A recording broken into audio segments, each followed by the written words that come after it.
Good afternoon. I'm Professor Richard Magin, and I'm here today to interview another one of our founding faculty.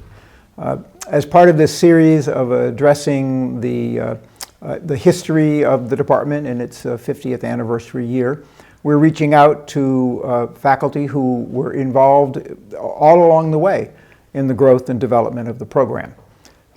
We were very fortunate, for my years here at least, to have the strong support of Professor Brenda Russell.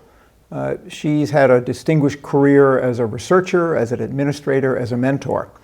And we're going to talk with her today about her career, her contributions to science, and her interactions with bioengineering at UIC.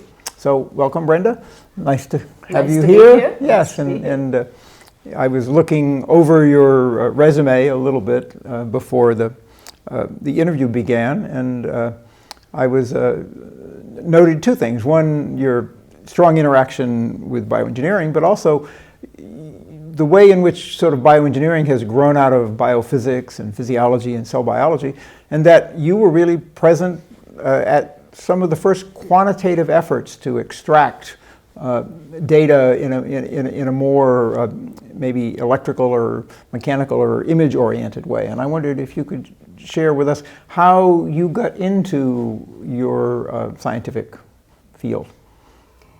Oh, how I got into physiology goes back to the Dark Ages in England, where girls who liked maths and physics were encouraged to stay home, get married, and have babies. Oh. Yes. And the boys went to university. And in the sciences, in the English system, you do equivalent here to AP, and I did maths, physics, and chemistry. And I really couldn't decide if I wanted to go to university or not, because nobody wanted me to. They thought it was unfeminine. But I got bored thinking about other options. I took a year between high school. The gap year that they do? Well, it was a gap year. I had actually dropped out of high school effectively and stayed with my father's cousin in Los Angeles. Oh my gosh. Yes. Well, going from... That could be a different career trajectory. Yes, so that was going from rural high school in the Victorian age. Actually, it was Elizabethan, but to Southern California. I realized that some women in California went to university. Oh. And so then I thought, okay, I'll apply. And then the next thing, I thought, right, where do you go with maths, physics, and chemistry? Or science? You couldn't be a doctor because women weren't admitted, like 5%. Right. Engineering, there were no women engineers. So physics, they took 1 or 2%, but only those who wanted to be physics school teachers. Same with mathematics, school teachers. I didn't really like kids that much for doing it. Your own are fine, but other people's. And chemistry is just too much remembering things. So I couldn't find anything to do. Because the university in England, you go in, you declare your major before you apply. So I went through wish we'd had the internet, I went through the catalog and started with, probably would have been anthropology and went all the way to zoology. So you did it alphabetically. They did it alphabetically. And I went all the way through and all the way back and all the way through again. And I found that physiology was a subject that would admit women and liked women who had science, right? That was okay. Okay. You could do biology, but again, it would really be for being a teacher. So that's how I found physiology. And then I looked at the definition, and it was the science of life. Oh, okay. Sounds works good. For me? Yep. It works for me. And then I applied, but I'd got this hard science background, and I went through the interview process. And I had really good grades. That wasn't the problem. The problem was that I wasn't a boy. So I was put on interview status in most of the major universities. But I actually got interviewed at University College London as an undergrad, incoming undergrad. Andrew Hoxie was one of the people who interviewed me. Oh, gosh. And yes, okay, I didn't know who he was. That was before he'd won his Nobel Prize. And so I had an interview with him, and almost immediately we started talking about physics and mathematics and how it might be useful in understanding things. And Right. I was admitted there, and that's where I went. I could see where he was recruiting, because he was probably looking for the next generation of students. I don't know. That was undergrad, though. I mean, here at UIC, the last time I checked, biology students still do not take calculus. And when they take the physics is not calculus-based. So here, 50 or more years ago, you're looking at rigorously trained entering students. Right, and in the English system, you do a major and a minor. Everybody else who majored in physiology minored in chemistry or biochemistry, and I minored in physics, which meant I did 2 years of what I would call real physics. Mm-hmm. You would recognize it. Mm-hmm. Yeah, I started in physics and became interested in biological systems, interactions of fields and waves with living organisms. And then I realized that it wasn't something I could pick up on the side. I needed to go into a real graduate program that focused on that. And so since bioengineering really didn't exist in very many places, I saw biophysics as sort of a stepping stone from physics into biomedical applications. It sounds like you came from physiology, biology, but we had the physics background, and you were coming maybe the other way? I would have done physics, but they wouldn't let me. So this was the most physical thing I could do that would let me. But biophysics is a new name. While I was at University College London, and this was in the, early 1960s, sort of. Yeah. I graduated bachelor's in 65. Mm-hmm. They formed the biophysics department, and Bernard Katz was appointed as the first department head. So that was probably one of the first biophysics programs. Mm-hmm, it was. Because when I looked for graduate programs in biophysics, most of them were joint programs between a physics department and a biology department. That was the case here at the University of Chicago. There was a similar program at Wisconsin. And then when I saw at Rochester, they actually had something called biophysics. I figured, oh, that's... Right, so this was biophysics. Because they wanted you to satisfy two entirely separate degree programs. Biophysics at that time didn't have students. It was a research institute, really, mm-hmm. Created to attract and sustain Bernard Katz. And I mean, they knew how brilliant he was, and he did go on to win his Nobel Prize. You're like, you've got yours, you've got yours. You're like, yeah. I thought everybody got one, but turns out they don't. And he was doing neuromuscular transmission, mm-hmm. and nerve, muscle, and synapse. Read the book. Well, okay, so here's the story of the book. There are 10 chapters in that book because the courses were 10 weeks long, and that book, our sort of final year honor student, he tried the book out on us. So each chapter was a lecture, mm-hmm. and he got feedback from the students. What did we understand? What didn't we? And then we had tests or discussions, and he edited the book to teach it to us. Yeah, well, it's so clear, that book is. Well, so you were clear. talking earlier about the courses you've taught here in stem cell biology, and often I tell my students that new courses like that are taught by professors so that we can learn about the area as it's developing. Often there isn't the textbook or the coordinated knowledge that a student sort of takes for granted when you're starting off. That was, I'm sure, well, I know that was the first textbook to cover that. I still have that. I have it. Tiny little paperback. Yep. And it's something to give to a student because he didn't overstep the facts. If he didn't know something, he didn't make it up. But the ideas and the questions were all there. So it's a great foundation. So I recommend it. So what brought you, so students interested in learning sort of about the roots of nerve, muscle, physiology, and neural engineering, that's a good place to start. Even a high school student, I think, could read it today. Yeah. So what brought you to the U.S.? It sounds like you're on a trajectory to find a job in an yes. institute or... Well, see, so, I mean, when students are being mentored, they all have this life track and they think they're going to determine their future. It doesn't really work out that way. Going back to biophysics, I started dating a graduate student in biophysics who was American. So short story is we got married and I came here with him. But this was post-Sputnik, and the American government were funding some of the so-called best and brightest Americans to study abroad and bring the new fields back to the United States. Interesting. And they did remarkably well. I'm not going to name all of those people that we met.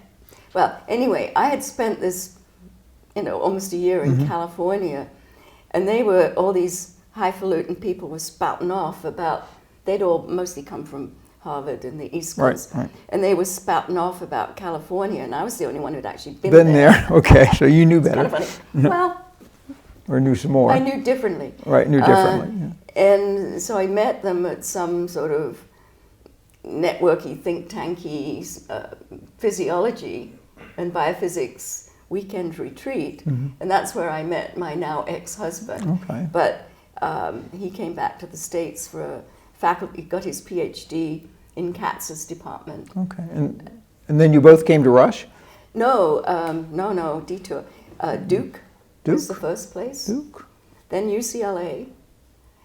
And then here. You're talking about mentoring, and students ask me, what to do, and I think they, like you mentioned, assume it's some kind of smooth curve with a target goal, and you prepare, and there's some time constant to get there. But it's really a random walk. You go from institution and area to institution and other area, and almost bounce around. And I think luck plays as much a part of it as actual. Predestination. I get very scared when I'm interviewing students and their life has been straightforward and easy, and they don't know when there's some external influence will come in and knock them, or love might be a good one or it might be a bad one. Yeah. And it's the ability to rebound or redirect is what you really need. And to make the opportunity, I don't know that it's luck.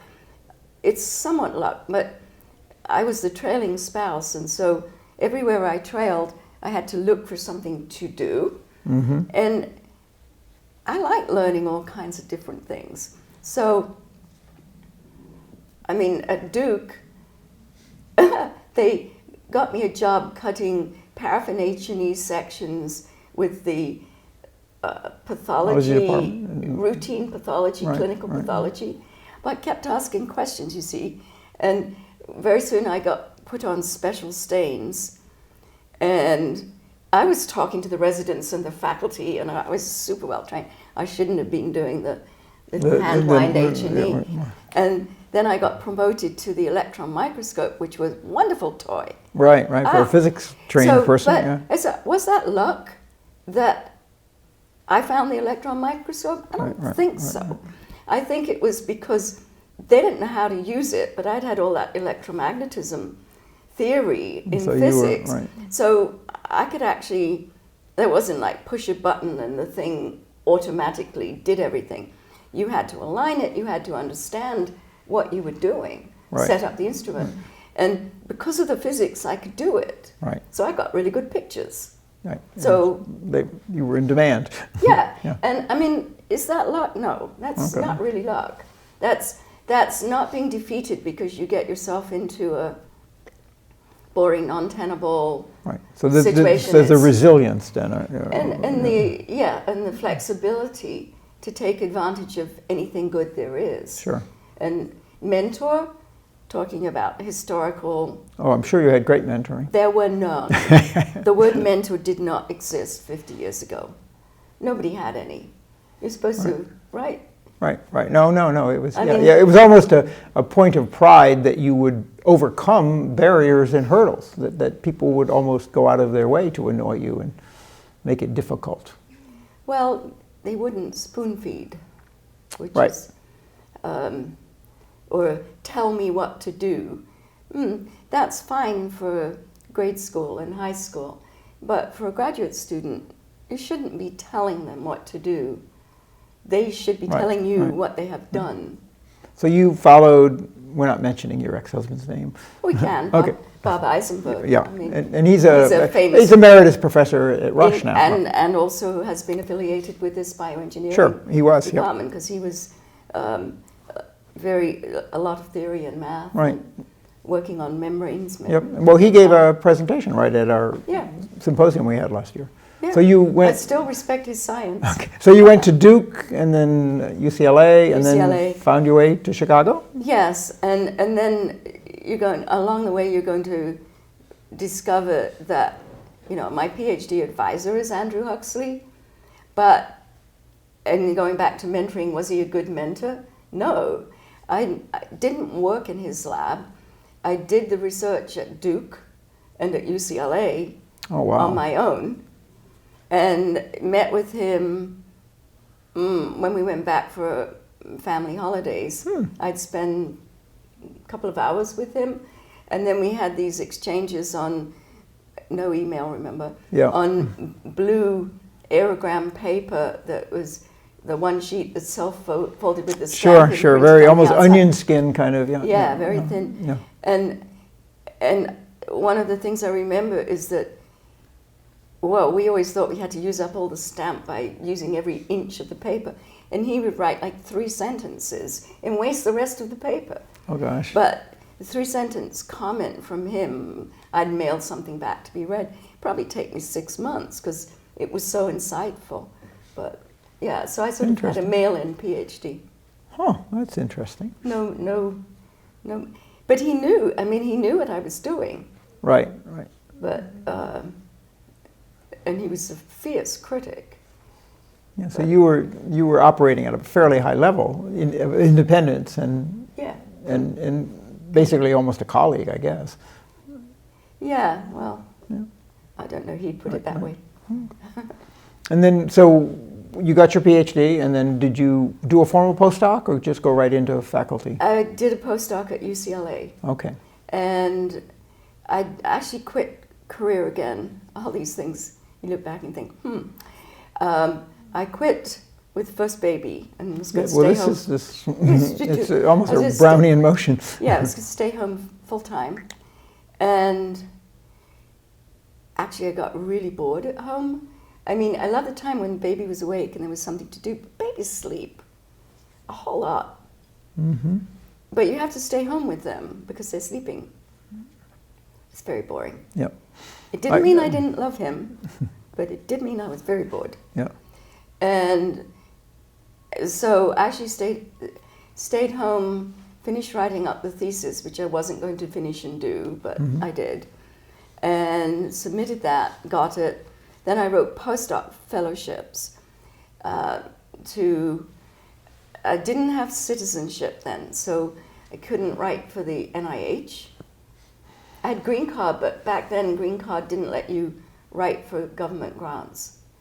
So you had to go for private foundation? So I did American Heart and Muscular Dystrophy. Right. And got both, but you could only take one. And then there's one of these sort of arbitrary seesaw things which probably tells you about the history of women in science in passing. The heart research was in the physiology department. And California had a rule of nepotism. You couldn't be in the same department as a family member. And my husband at the time was in physiology. Wow. So I couldn't do physiology. And we were almost a state case for trying to overrule the nepotism until they got an even better one from UC Berkeley, where a man and a woman had already been appointed and doing things in the department. And then they got married. and they terminated the woman, which... Oh, gosh. Yes, which was a better case. Yeah. But it got to the level of meeting the dean, and so I took the muscular dystrophy fellowship, and they found a muscular dystrophy postdoc advisor who was in another department, so I could accept it.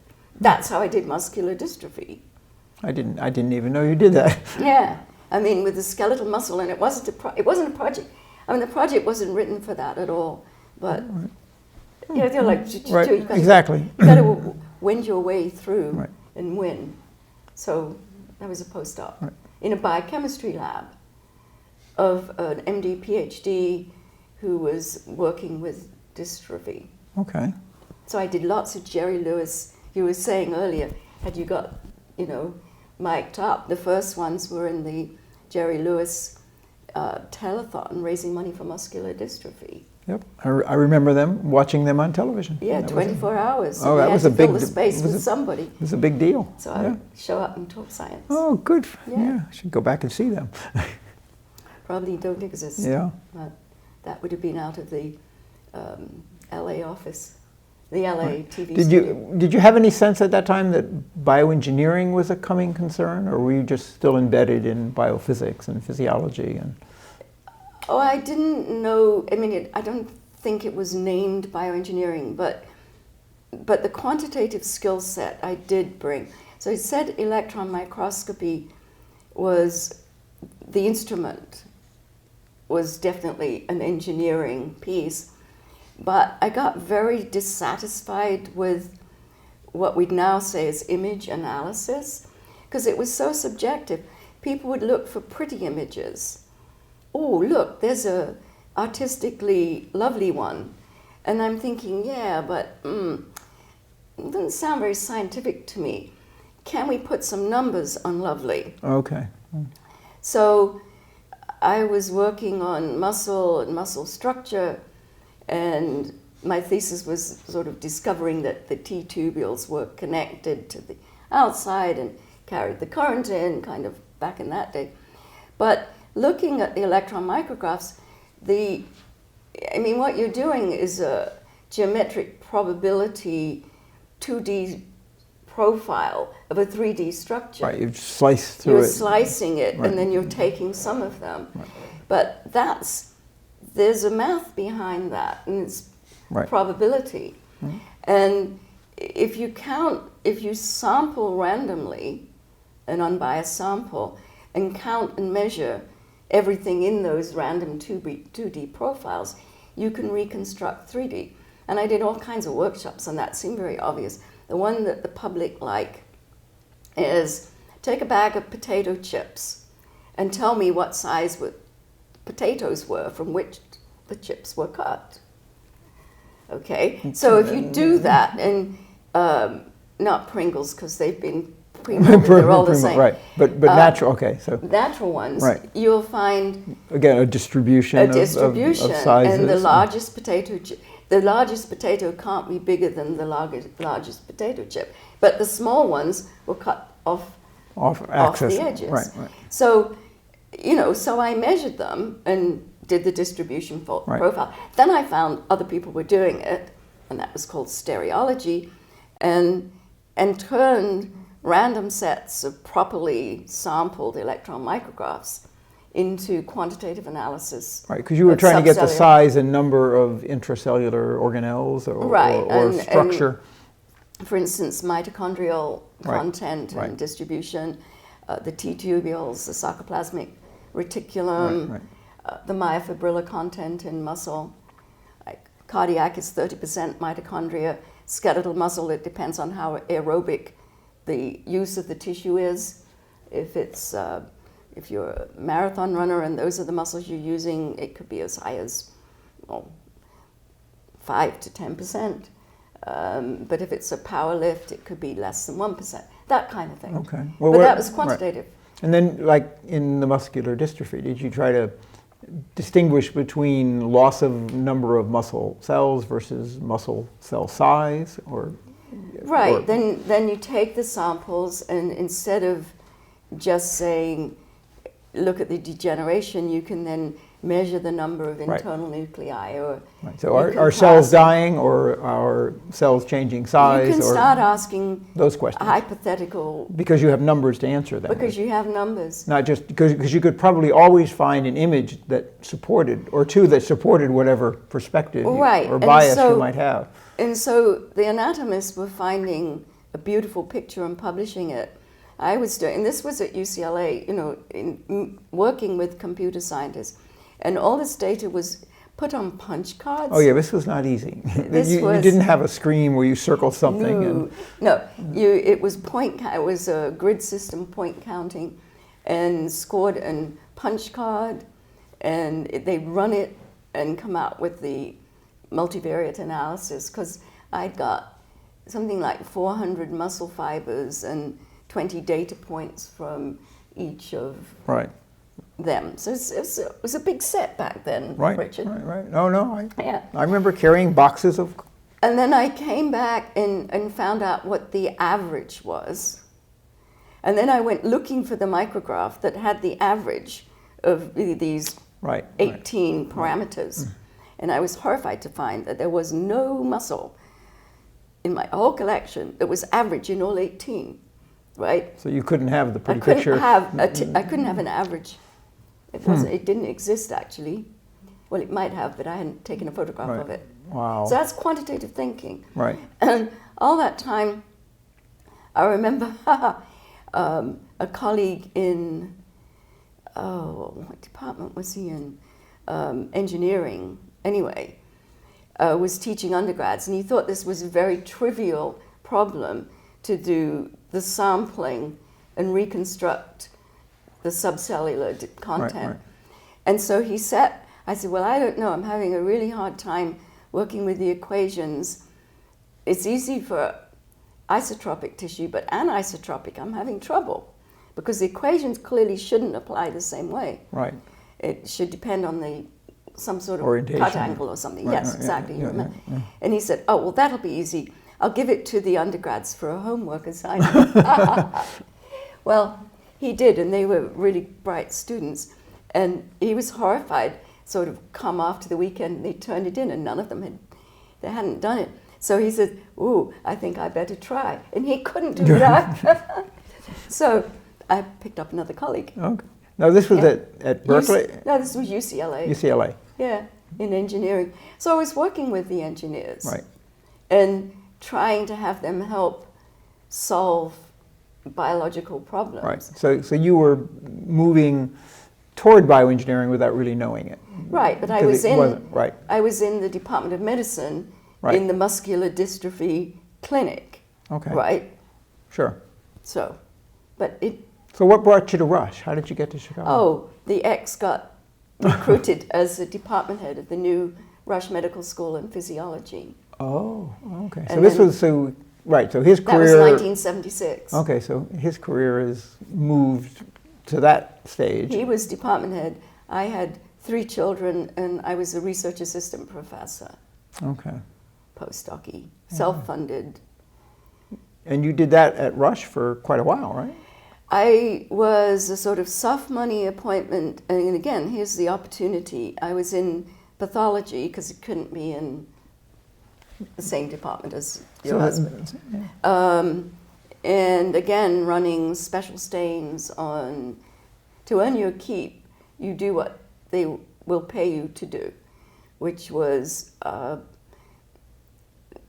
analysis of clinical tissue in muscular dystrophy and neuropathology. That's easy. I mean, I think medicine must be not too difficult. So I would write all the reports, and then some MD would come in and sign it, because I wasn't an MD. So the only thing I couldn't do was sign it. But you could classify so you could read the handwriting on the wall, so to speak. From the pathology, you could tell. And you could see the pathology and document it. Right. Yeah. That's easy. Yeah. And I was going to international conferences, so I knew more than they did. Right. But I could never have got tenure because I didn't have an MD in that department. Right. Well, Brenda, we've been talking about your career and the intersection between physics and chemistry and biology and medicine. And I'd like to now have your description of what brought you to UIC. Well, that was another life story that wasn't planned. Unfortunately, the marriage didn't survive. We got divorced, and Russia's a small place.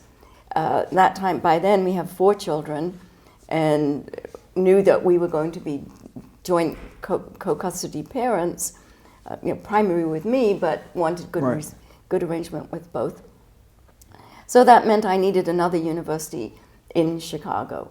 And I had at that time NIH grants and other funding, I think American Heart and Muscular Dystrophy, a full lab. I was by then full professor at Rush. So, and knew people in Chicago. So I could have easily, well, I don't say easily, but I was negotiating with University of Chicago, had a very strong cardiac group, Harry Fozzard. And then John Solero accepted the physiology department head at UIC.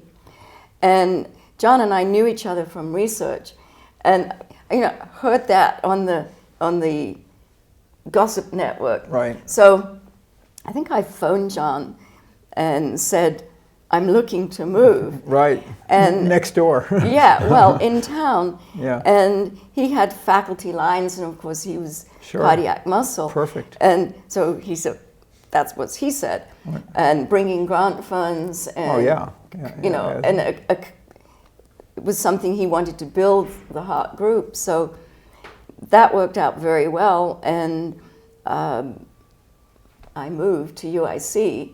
Now, I wouldn't have, except for the timing of the divorce and his arrival as department head. Okay.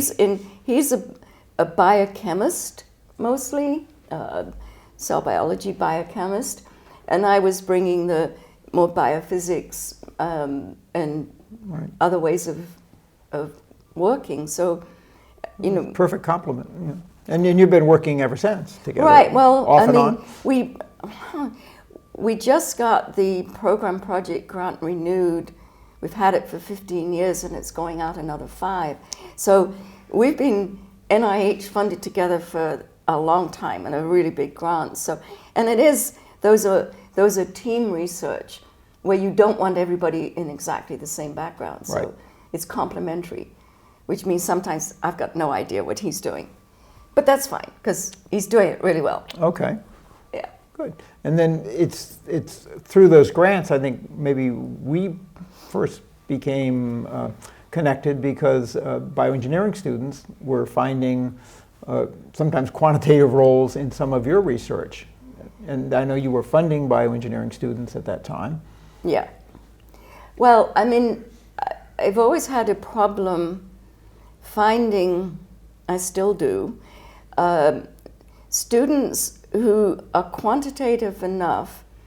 They can use the instruments, they can analyze the data, they can set experiments up in an engineering biophysical manner, and along with the biological question.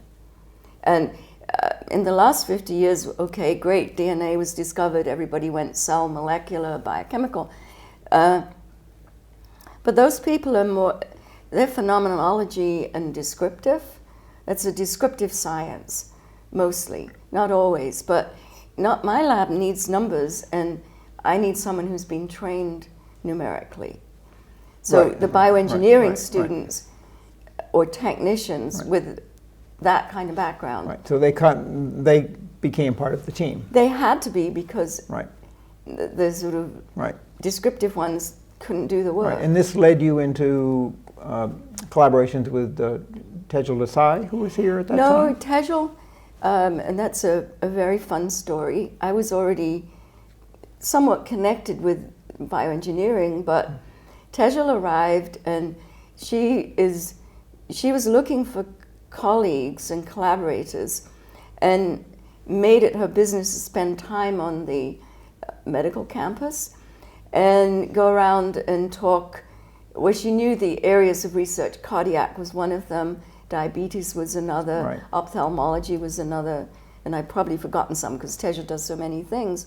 But she met with the then section head of cardiology, Peter Buttrick, Right. and he spent like 10 minutes with her and said, "You should be talking to Brenda." Wonderful. You know, Yeah, and yeah. so she came. You still are. Yeah, and Peter was part of that program project as Sure, well. I remember He was that, one yeah. of, one of those, and also interactive with Right, bioengineering, right. which is why she was meeting with him. And we sat down, and I said, "Well, what my cells need." She says she's still got this piece of paper. I don't know if she does. I said, "Well, this is what we need. You know, to make a muscle cell grow in a dish, I need something with bumpy surfaces, and to align them, I need grooves." And she goes, "I can make that." I said, "You can?" And she did. Right, and you can even make it vibrate. Yeah, you can do all kinds of things. So, Because she was trained in what's Ferrari. is MEMS or microelectrical mechanical machining, you know. Right, and I mean, one of the very early slides was called Silicon Valleys, because actually it was the method that was used for imprinting Sure. the circuitry. So, and in the Silicon Valleys, that would then align grooves, we cultured the muscle cells, Sure. and the muscle cells aligned. So, Yeah, I mean, they're talking about soft laser printer things that print cells and structure together, and maybe even making tissues like muscle almost from a right. molecular scheme today. And then the scientists, physiologists in me on grant review Right. panels say, "Fine, have you heard of diffusion?" Right. And you can't make a big one without making a heart pump and a vascular system to get the oxygen in and the Right. waste away, right? Because it's still the fundamental Right. principles that. But this is probably why you've been so successful, and the group in cardiology has been so successful, is because you do have this breadth and depth in terms of techniques, but breadth in terms of understanding everything from the medical to the biochemical to the biophysical Right. to the engineering aspects of. And the interaction with the bioengineers, and one of the things I really like about UIC, it is a conversation between the two. I've tried to work with other bioengineers from other places, and they come in and they say, "I've made it for you, you will love it." And I'm like, I don't love it. But I've made it for you, and it's perfect. Well, Yeah. you know, and they're not listening. But this is much more of an interaction. What do you need? Right. Can you make it? Right. I can make it this way. Here's a problem. Can you try again? And that's what works. From my perspective, I've been here almost 17 years now. I've seen this same bidirectional path in pharmacy, in ophthalmology, in radiology, and I think that it is a real strength at UIC, where we can form alliances with a medical problem. It could be diabetes, it could be muscular dystrophy, that has aspects that still perhaps need to be better understood, but also we need better tools to measure, monitor, and to maybe manipulate the system in some way. Right. And so bioengineering, I think, has grown as a discipline, you know, right at the nexus of all of these things. Yeah, I think it's ideally situated. And I know over the years I've met many of the people who've been successfully recruited to bioengineering. One of the things that attracts them is that there's a strong medical school with research and this good communication, because they want to be working with the people who know what the problems are, Right. and then solving the real problems.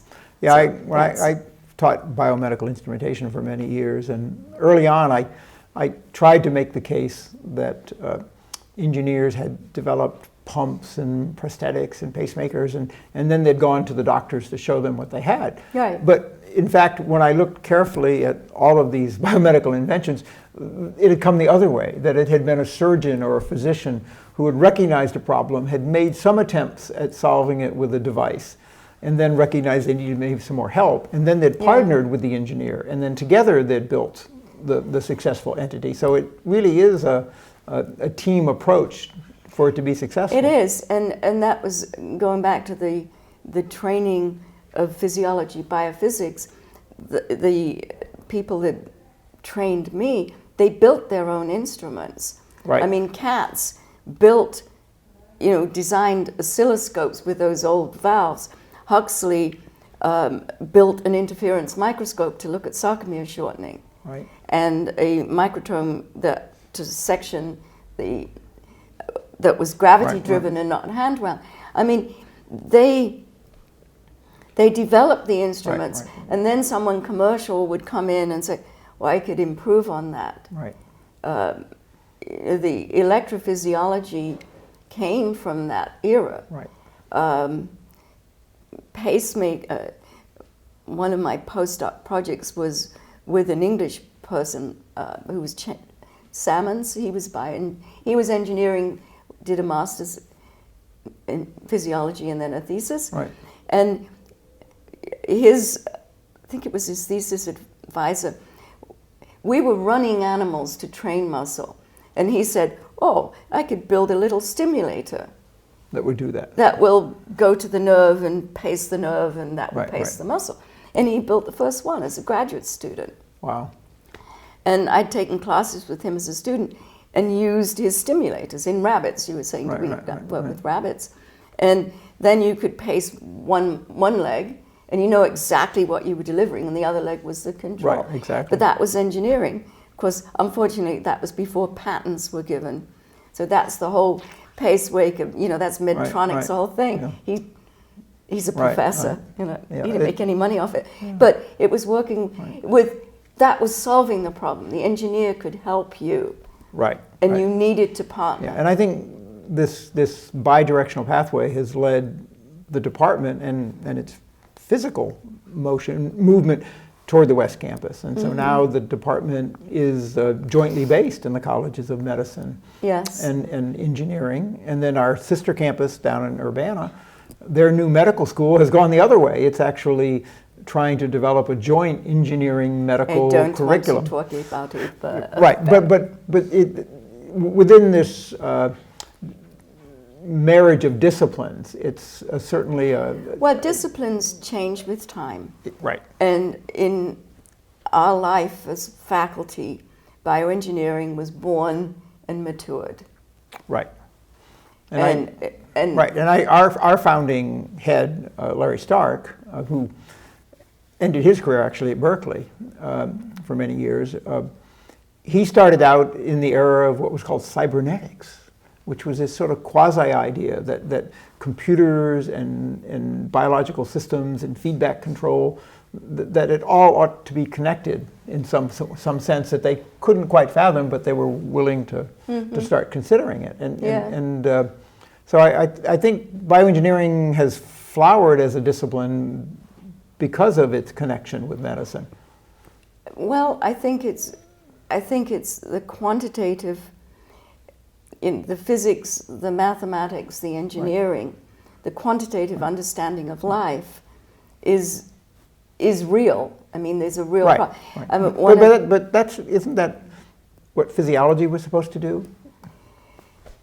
Yes, and I think physiology missed a big opportunity. I mean, physiology is... Or quantitative biology, maybe, which is what... No, there wasn't anything called that. There was something called biology. Physiology was really a medical school. What did doctors need to know to be doctors? Many countries in the world, you go right from high school to medical school, and you need to be taught the anatomy of the body, the function of the organs, and some chemistry. Okay. And that was done in the first year of med school. And physiology was normal function. And then you moved on to pathology. Then you moved on to what went wrong. Right. But in the English system, the physiology is an undergraduate discipline. It isn't here, it's just in the medical school.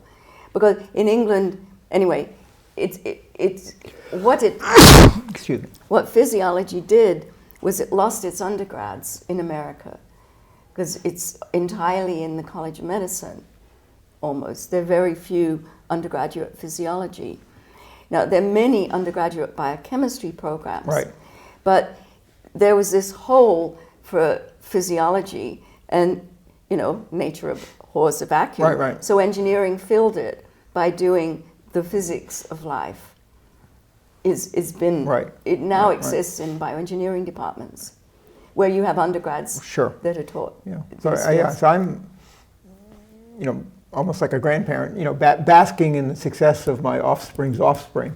Seeing bioengineering proliferate and prosper, I'm happy to smile. Yeah. I don't feel like I'm directing it, or maybe I didn't hinder it, at least. But I think it's developing in ways. You saw the need and you took the opportunity to build it. Tried to push it. I mean, how I put it in, you say, the last 50 years of the last century was definitely chemistry, the biochemistry of life.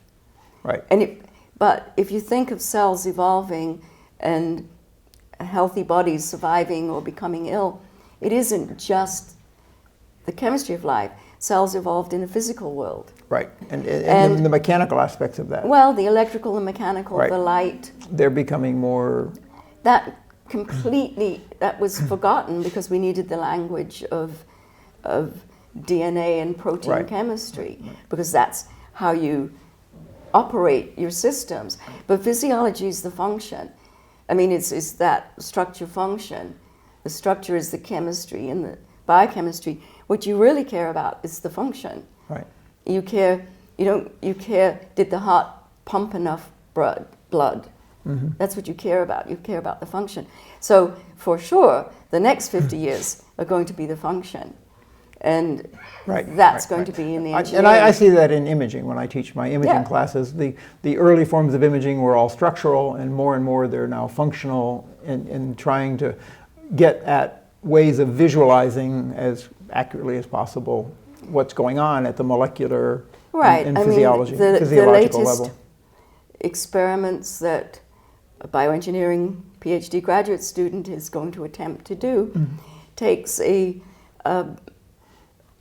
cell-sized structure embedded with ferric nanoparticles that Tejal Desai makes, and they adhere to a muscle cell in one of these microgroove dishes, bring up an external magnet, and apply then a mechanical force. All of this is imaged, but with molecular tags, so that we can look at translocation immediately. I mean, it's high resolution 3D of when a mechanical signal is applied, how is that transduced, where does that go, and then you can get the chemistry to see what happens when it gets there. But that's live cell images, real time, real sort of sophisticated engineering. It's like all these little moving bits. That's where the future is. So what advice can you provide for students who are considering careers in medicine, bioengineering today to prepare themselves to participate in that future? Hopefully there are mentors today, there are programs today where we're 50% female in almost all our bioengineering areas, so it's not... So the advice goes back to, spend your time learning the things that are difficult. And that means the maths and the physics. So learn as much as you can. Good advice. And I would say computer science and statistical analysis, anything quantitative. Then what you need to do is choose a problem. I mean, mine was how does muscle adapt to work? And it's sort of an infinitely big, and then how's it fail in disease? Right. But you need to be interested in something and meander around it, but don't say, oh, well, stem cells are interesting. I wonder what they have to do with how muscles adapt. But you don't say, oh, stem cells are interesting. Maybe they're like cancer cells. I'll pretend to be a cancer biologist, because that's not going to work. No. So take little sets. So choose an important big question, and then use that as a sort of a guiding star, and then or use new setting. Use new techniques.